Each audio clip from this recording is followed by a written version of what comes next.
Grafting বেগুন নিয়ে পশ্চিমবঙ্গে এখন হুলস্থুল পড়ে গেছে। সবাই এখন খুঁজে বেড়াচ্ছে গ্রাফটিং চারা কোথায় পাবে, যেখানে পাচ্ছে সেখান থেকেই কিনে নিচ্ছে। কিন্তু আলটিমেট প্রোডাকশনটাই হচ্ছে মেন কথা। অনেক জায়গায় বলছে গ্রাফটিং বেগুন নিয়ে নাকি প্রোডাকশনই নেই, গাছ মরে যাচ্ছে, গাছে রোগ চলে আসছে। আবার কোনো জায়গায় বলছে প্রোডাকশন প্রচুর এসেছে। এই তথ্য নেওয়ার জন্যই আজ আমি এসেছি পশ্চিমবঙ্গে গ্রাফটিং বেগুন নিয়ে সবচেয়ে বড় যে কাজ করছে সেটা হচ্ছে আমাদের গৌরাঙ্গ। কেমন আছো? একদম ভালো আছি দাদা, তুমি কেমন আছো? আমিও ভালো আছি। আচ্ছা, পশ্চিমবঙ্গে যে জিনিসটা নিয়ে এত হাহাকার পড়ে গেছে, সবাই ছুটে বেড়াচ্ছে, খুঁজে বেড়াচ্ছে গ্রাফটিং বেগুন করে, এর বিষয়ে তুমি কি বলবে? অ্যাকচুয়ালি তাই, কারণ এটা একটা নতুন মানে টেকনোলজি বলতে গেলে, কৃষিতে বিশেষ করে নতুন একটা টেকনিক, সেটা হচ্ছে গ্রাফটিং। তো এই গ্রাফটিং বেগুন চাষ কেন করবে সেটা অনেকেই বুঝতে পেরেছে। মানে আমরা চারা দিচ্ছি, সেক্ষেত্রে বুঝতে পারছি যে রিপিটেড অর্ডারটা কেমন আসছে। সেক্ষেত্রে চাষিরা নিশ্চয়ই লাভবান হচ্ছেন বলেই কিন্তু রিপিট অর্ডার করছেন। তো আজকে আমরা যে জমিতে এসে উপস্থিত হয়েছি, এই জমিতে গ্রাফটিং চারা লাগানো হয়েছে। এটা অক্সিতা ভ্যারাইটি। আচ্ছা, মানে সাদা সবুজের মধ্যে যেটা হয়, এটা হচ্ছে অক্সিতা ভ্যারাইটি। এটা হচ্ছে অক্সিতা ভ্যারাইটি। গায়ে হালকা কাটা থাকে, আর হচ্ছে বেগুনটা একদম সাদা এবং সবুজ কালারের হয়। ঠিক তাই। যে কোনো ব্যবসা করার আগে অবশ্যই সেটা যাচাই করে নেবেন, কারণ প্রত্যেকটি ব্যবসা ঝুঁকি সাপেক্ষ। যদি বলি ভিয়েনার 212 যে ভ্যারাইটি রয়েছে, সেটা গ্রাফটিং এ বেশি সাকসেস। আচ্ছা, ওইটার মার্কেট ডিমান্ড অনেক বেশি। ভিয়েনার 212 যেখানে সাকসেসফুল হচ্ছে না সেখানে কি অক্সিতা সাকসেসফুল হবে? একদম ঠিক তাই। মার্কেটের ডিমান্ড কিন্তু ভিয়েনার 212 সব জায়গায় নেই। যেমন আমাদের মালদা জেলার যদি কথা বলি, তাহলে মালদা জেলার কিন্তু এই ভিয়েনার 212 ডিমান্ড সেরকম, মানে ওটা কালো বেগুন সেই জন্য। হ্যাঁ, আর এই বেগুনের ডিমান্ডটা প্রচুর রয়েছে, যার কারণে এই বেগুনটা আমাদের এই মালদা জেলায় বেশি পরিমাণে চাষ হয়। প্রথমে একটু প্রোডাকশন দেখি, ওখানে প্রোডাকশন কেমন এসেছে? এখানে প্রোডাকশন কি বলবো আর, আপনি এমন একদিন আসলেন যে গতকালকে এখান থেকে হারভেস্ট করে নেওয়া হয়েছে। আচ্ছা, এই হচ্ছে ফলন, দেখুন, দেখতে পাচ্ছেন, এই হচ্ছে ফলন। তবে এইটাই যে টপ বা এটাই যে সবচেয়ে বেশি সেটা কিন্তু নয়। একটা সিজনেরও একটা বিষয় রয়েছে। আচ্ছা, সেই সিজনের বিষয়টা যদি মাথায় রাখা হয়, তাহলে এর থেকে আরো অনেক বেশি প্রোডাকশন নেওয়া যায়। আচ্ছা, অনেকটা অফ সিজন নিয়ে নেওয়া হয়েছে। আচ্ছা, অফ সিজনে এটা চাষ করা হয়েছে? হ্যাঁ, অফ সিজন মানে অনেকটা অ্যাডভান্স, যার ফলে কি হচ্ছে, অতিরিক্ত এটা মেনলি প্রোডাকশন আসা উচিত ছিল কোন সময়? এটা মেইনলি প্রোডাকশন আসার উচিত ছিল, মানে ধরুন এখন যদি কেউ চারা রোপণ করে, মানে এখন যে সময় জুলাই আগস্টে যদি কেউ প্লান্টেশন করে, তাহলে তার মোটামুটি ধরুন 2 মাস পরেই সে প্রোডাকশন শুরু হয়ে যাবে। আচ্ছা, তো সেটা হচ্ছে একটা ভালো সময়। এবার অতিরিক্ত গরমে যখনই আমরা করতে যাব, তখনই দেখবেন অনেক পোকামাকড়ের উপদ্রব আসবে। ঠিক, সাথে সাথে এর যেটা সঠিক প্রোডাকশন দেওয়ার, সেটা সে ওয়েদারটা পাবে না। তাহলে এই বেগুন চাষের আমি একটু সঠিক তথ্যগুলো নিতে চাইবো। কোন সময় লাগাবে, কোন মাটিতে লাগাবে, কতদিনের প্রোডাকশন আসবে, কতদিন পর্যন্ত প্রোডাকশন পাওয়া যাবে, একটা প্ল্যান্ট কতটা প্রোডাকশন দিতে পারে, একদম বিক্রি করলে 1 বিঘা জমিতে কত টাকা ইনকাম আসতে পারে, খরচ কত, এতগুলো প্রশ্ন আছে, এক এক করে সবকটা শুনবো। চারার একটা বয়স ম্যাটার করে।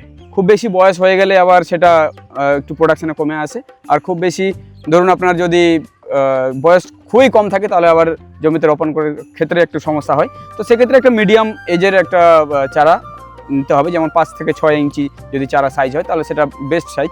এবার কথা হচ্ছে যে বসাবে কখন মেন একটা সিজন, সেটা হচ্ছে এটা যেহেতু একটা হাই ভ্যালু ক্রপ, মানে চারার দিক থেকে যদি বলা হয়, তাহলে কিন্তু হাই ভ্যালু। 15 টাকা বা 14 টাকা যা যে যেমন নিচ্ছে আর কি, এটা রেট মিনিমাম 10-এর নিচে তো নেই। তো 10 টাকায় যদি হয় এক একটা চারার, তাহলে কিন্তু সেক্ষেত্রে অনেকটা হাই রেট। তো এই অনেকটা দাম বেশি হওয়ার কারণে এটা কিন্তু খরচটা বেশি হয়। সেক্ষেত্রে এটা যদি আমি সিজনারি করি, তাহলে সেই সিজনে করলে কি হয়, দাম আমাদের মার্কেটে কিন্তু আমরা অনেকটা কম পাই। এবার দাম যদি আমরা কম পাই, তাহলে এত টাকা দিয়ে খরচ করে লাগিয়ে কি লাভ? একদম তাই। তো সেই ক্ষেত্রে এটাকে অ্যাডভান্স লাগানো প্রয়োজন। এবার অ্যাডভান্স লাগাতে গেলে সেটাও মাথায় রাখতে হবে। অ্যাডভান্স যদি আমি পুরোপুরি মোটামুটি ধরুন 5 থেকে 6 মাস অ্যাডভান্স আমি লাগিয়ে দিলাম, সেক্ষেত্রে কিন্তু এরকম একটা অবস্থা হতে পারে, যেটা আমরা দেখতে পাচ্ছি। এই যে ধরুন বিভিন্ন ধরনের মোজাইক যেটা ভাইরাস রয়েছে, এই মোজাইক ভাইরাসটা কিন্তু সিজনে কম হয়, অফ সিজনটাই বেশি হয়। এবার পোকামাকড়ের উপদ্রব, এটা অফ সিজন করতে গেলে, অতিরিক্ত গরমে করতে গেলে আপনি মানে পোকা সামলানো অনেকটা কঠিন। তো সেক্ষেত্রে এটা অ্যাডভান্স অবশ্যই করতে হবে, কিন্তু আমি বলে থাকি যে খুব বেশি হলে 1.5 থেকে 2 মাস অ্যাডভান্স করুন, তাহলে যথেষ্ট। 1.5-2 মাস অ্যাডভান্স করে যদি আপনি মার্কেটে নিয়ে যান, তাহলে যে 1 থেকে 2 মাস যে রেটটা আপনি পাবেন বা বেশি রেটটা যে পাবেন, তাতেই আপনার অনেকটা এগিয়ে যাবে। বর্ষার আগে আগে যখন গরমটা একটু কমে আসবে, বর্ষা নেমে যাবে, মানে মে জুন এই টাইমে বলছেন আপনি, মে হ্যাঁ, জুন জুলাই এরকম হ্যাঁ, time? জুন জুলাই এরকম একটা টাইমে আপনারা রোপণ করতে পারেন, বেস্ট টাইম। চারা যদি সঠিকভাবে যত্ন নেওয়া হয়, আমরা দেখেছি 45 দিন থেকে হারভেস্টিং শুরু হয়ে যায়। 45 দিনেই? 45 দিন থেকে হারভেস্টিং শুরু হয়েছে, বিক্রিও করেছে কিছু চাষি। আচ্ছা, কিছু চাষি 2 মাস পার হয়ে গেছে তাও বিক্রি করতে শুরু করতে পারেনি। সেটা কিন্তু ডিপেন্ড করে চাষির উপরে এবং জমির কন্ডিশনের উপরে, তার ব্যবস্থাপনার উপরে। ওকে, আপ টু কত দিন পর্যন্ত প্রোডাকশন পাওয়া যাবে? এটা আপ টু প্রোডাকশন আমরা বলে থাকি যে মিনিমাম 1 বছর এখান থেকে প্রোডাকশন আপনারা নিতে পারেন, যদি ড্রিপের ব্যবস্থাপনা থাকে। ড্রিপের মাধ্যমে যদি গাছের প্রয়োজনীয় নিউট্রিয়েন্টসগুলো চালানো যায়, তাহলে সেই গাছ থেকে সে আপ টু 2 বছর পর্যন্ত এখান থেকে প্রোডাকশন নিতে পারবে। 2 বছর? 2 বছর পর্যন্ত। এক একটা গাছ প্রোডাকশন কত দেবে? আমাদের পশ্চিমবঙ্গের কথা যদি বলি, তাহলে 30 থেকে 35 কেজি পার প্লান্ট এক একটা গাছ থেকে। কত দিনে? এটা আপনার লাইফ টাইম, মানে ওর সে লাইফ সার্কেলে 30 কেজি একটা গাছ? 30 কেজি হ্যাঁ, মানে এই 1 বছরেই ধরে নিলাম, 1 বছরে 30 এক কেজি? বছরে 30 কেজি। যেটা আমি নিজে গিয়ে দেখে এসেছি, সেটা ছত্তিশগড় রায়পুরে, যেখানে এই গ্রাফটিং বেগুনের চারা প্রচুর পরিমাণে চাষ হয়। তো সেখানে দেখেছি আমি এক একটা গাছে 70-80 কেজি পর্যন্ত প্রোডাকশন ওনারা নিয়ে থাকেন। মানে দুগুণেরও বেশি? একদম ঠিক তাই, কারণ আমাদের এখানে ব্যবস্থাপনা সঠিক নেই। ব্যবস্থাপনা অনেকের থাকলেও সঠিক ইনফরমেশন নেই এটা কিভাবে করতে। ওকে, আমি যে মিনিমাম 30 কেজি হিসাবেই ধরি, তাহলে 1 বিঘাতে কত প্ল্যান্ট বসাবো? আলিপুরদুয়ার আপনার, তারপরে কোচবিহার সাইডে, সেই সব এলাকায় আমি দেখেছি অনেক ফার্মার আছে যেনারা 500 চারাতেই 1 বিঘা কভার করে ফেলেছে। আচ্ছা, আবার কিছু কিছু এলাকায় আমরা দেখেছি যেখানে 700-800 পিস চারা অনেকে বসে। গাছে আপনি বললেন বিঘা এক একটা গাছে 30 কেজি করে গড়ে আসছে, তাহলে 30 ইন্টু যদি 500 500, তাহলে 3 5 15,000 কেজি প্রোডাকশন। হ্যাঁ, 15,000 কেজি প্রোডাকশন, মানে 15,000 কেজি হলে পরে আপনার 150 টন। 150 টন প্রোডাকশন, মানে বিঘাতে 150 টন বছরে একটা প্রোডাকশন আসবে। একদম একদম। এইবার আমি এই যদি 150 টন বেগুন বিক্রি করি, আমার কত টাকা সেল আসবে? চলে এখন বাজারে 80 টাকা করে বেগুন কিনতে হচ্ছে। তো সেক্ষেত্রে যদি 20 টাকায় হয়, 20 টাকায় আমি নর্মালটা ধরে চলি, গড়ে 20 টাকায় হচ্ছে। ওই 3,75,000 টাকার মতো তো হিসাবে আসছে বিক্রি। এইবার এর পেছনে হারভেস্টিং এর খরচ, এর পেছনে সারের খরচ, এর পেছনে কীটনাশকের খরচ, একদম খরচ। এটা যদি আমি বাদ দিই, আমার কত টাকা সেখানে নেট প্রফিট থাকবে? আমার আগে একটু তাহলে খরচটা বের করতে হবে। সবকিছু মিলে আপনার ধরুন 50 থেকে 70 হাজারের মতো খরচ হয়ে যেতে পারে। 50 থেকে 70,000 বছরে? হ্যাঁ, পুরো এর সিজনটা। ওকে, তাহলে 70,000 খরচ, আর এদিকে বিক্রি হচ্ছে 3,75,000। এভারেজ যদি আমি বাদ দিয়ে দিই 75,000ই, তাহলে নিয়ার অ্যাবাউট আমার 3 লাখ টাকা বিঘাতে একটা আয় দেখা যাচ্ছে। ঠিক তাই। এই 3 লাখ টাকা আয় সব চাষি কি করতে পারবে? একদমই না। এর কারণ কি? এটা সবাই কিন্তু করতে পারবে না, কারণ আমি দেখেছি এই পাতা হলুদ হয়ে যাওয়া, এর নাম হচ্ছে মোজাইক ভাইরাস। এইটাই হচ্ছে মেন কারণ যে বেগুনের এত দাম। তো সেক্ষেত্রে এই প্রোডাকশনটা নিতে পারছে না, যে আমরা হিসাবটা দিলাম, এই প্রোডাকশন কিন্তু জায়গা বিশেষে বহু চাষির এই প্রোডাকশনটা আসছে না। এই প্রোডাকশন আসছে 70 থেকে 80% কমে যায়। 70 থেকে 80% কমে যায়, মানে এটার ফলটা কি হবে বলুন তো? যদি এই ভ্যারাইটি হয় তাহলে ফলটাও হলুদ হয়ে যায়, তাহলে তো বাজারে নেবে না, বাজারে সেরকম ডিমান্ড হবে না। এবার যদি ভিয়েনার 212 কথা বলি, সেটা কিন্তু ফল আবার টাইট হয়ে যায়, শক্ত হয়ে যায়, তাহলে সেটাও বাজারে চলছে না। তো এই কারণেই প্রোডাকশনটা অনেকটা কমে যাওয়ার ফলেই এই বাজারের রেট। মানে আর ফার্মার যদি মোজাইক ভাইরাসের কন্ট্রোল করতে পারে, তাহলে চাষি লাভবান হবে। কিন্তু এর সেরকম এখনো ব্যবস্থাপনা কিছু বেরোয়নি, বা কোনো কীটনাশক, কোনো ফাঙ্গিসাইড কিছু বেরোয়নি যে এটার কন্ট্রোল করা যাবে। মানে আমার জানা মতে তো নেই এখন পর্যন্ত।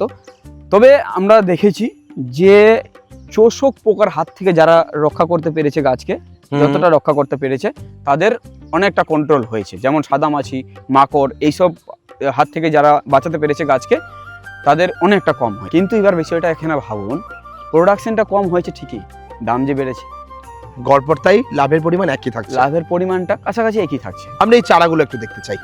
এই অবশ্যই চারা, বা আপনি যে এই সাদা সবুজ বেগুনটা আমাদের দেখাচ্ছেন, এর চারা, আমরা এগুলো একটুখানি দেখতে চাই।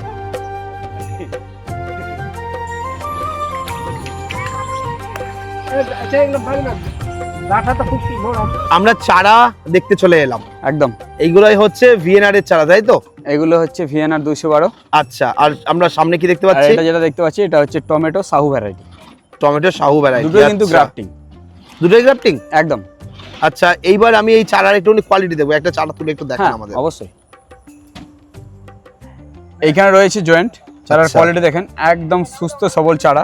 হ্যাঁ। রুট দেখেন কি সুন্দরভাবে শেকড়টা বেরিয়েছে। ছড়িয়ে রয়েছে। ঠিক।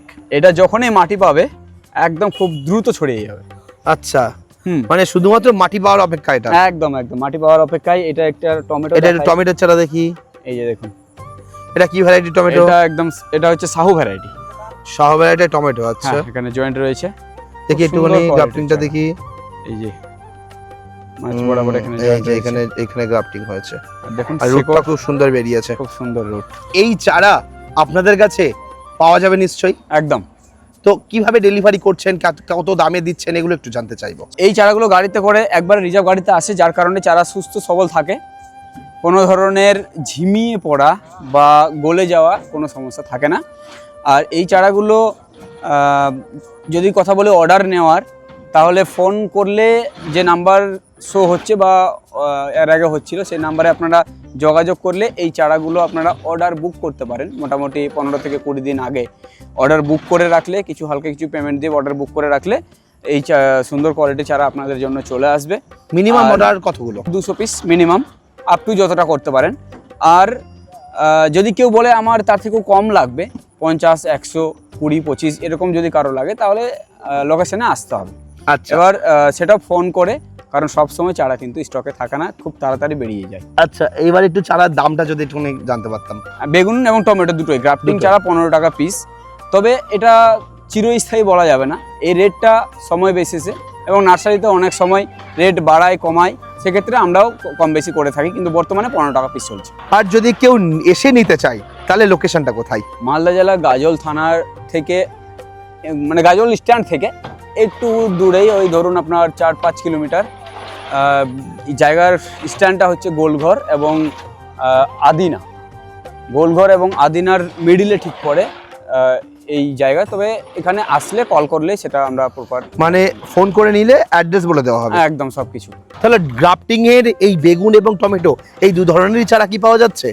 গ্রাফটিং এর মধ্যে বেগুন টমেটো আপাতত এই দুটোর মধ্যেই, লঙ্কারও করে থাকি যদি কেউ অর্ডার করে, তাহলে লঙ্কা বলতে ক্যাপসিকাম?